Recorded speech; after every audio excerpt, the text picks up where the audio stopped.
हमारा मन कैसा है। किसी राजा के पास एक बकरा था। एक बार उसने ऐलान किया कि जो कोई इस बकरे को जंगल में चराकर तृप्त करेगा, मैं उसे आधा राज्य दे दूंगा। किंतु बकरे का पेट पूरा भरा है या नहीं, इसकी परीक्षा मैं खुद करूंगा। इस ऐलान को सुनकर एक मनुष्य राजा के पास आकर कहने लगा कि बकरा चराना कोई बड़ी बात नहीं है। वह बकरे को लेकर जंगल में गया और सारे दिन उसे घास चराता रहा।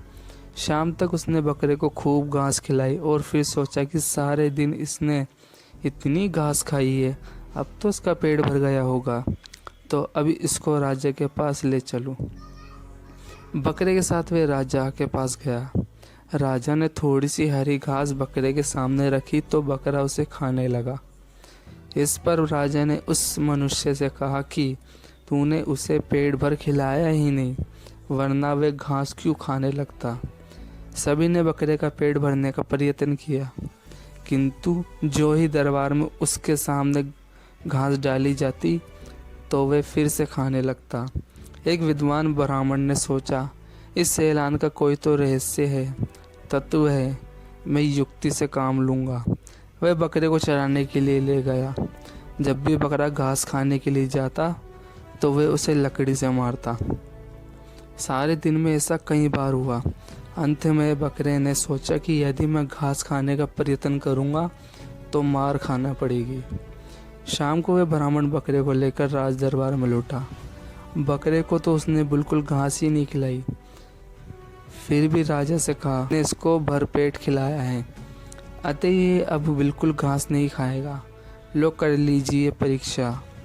राजा ने घास डाली, लेकिन उस बकरे ने उसे खाया नहीं तो क्या देखा और सूंघा तक नहीं। उस बकरे ने उसे खाया तो क्या देखा और सूंघा तक नहीं। बकरे के मन में ये बात बैठ गई थी कि अगर घास खाऊंगा तो मार पड़ेगी। उसने घास नहीं खाई। ये बकरा हमारा मन ही है। बकरे को घास चराने ले जाने वाला ब्राह्मण आत्मा है, राजा परमात्मा है। मन को मारो नहीं, मन पर अंकुश रखो। मन सुधरेगा तो जीवन भी सुधरेगी। मन को विवेक रूपी लकड़ी से रोज पीटो। कमाई छोटी हो या बड़ी हो सकती है, पर रोटी की साइज लगभग सब घर में एक जैसी होती है। अगर आप किसी को छोटा देख रहे हो तो या अपने गुरूर से देख रहे हो। मन को काबू में कैसे करें? विचार मैनेजमेंट से आप अपने आप को एक सुलझा हुआ व्यक्ति बना सकते हैं और अपने दिमाग की बेचैनी को कम कर सकते हैं। आज के अशांति भरे वातावरण में आपको शांति बड़ी मुश्किल से मिलती है और हैरानी की बात है कि इसका इलाज किसी डॉक्टर के पास भी नहीं है। दिमाग शांत रखने का इलाज आप स्वयं हैं। इसलिए मैं आज आपको वे तरीके बता रहा हूँ जिससे आप अपने मन को काबू में रख सकते हैं। इसके अभ्यास रोज करें। हमारी सबसे बड़ी प्रॉब्लम यह है कि हम विचारों को अलग अलग छटनी नहीं करते।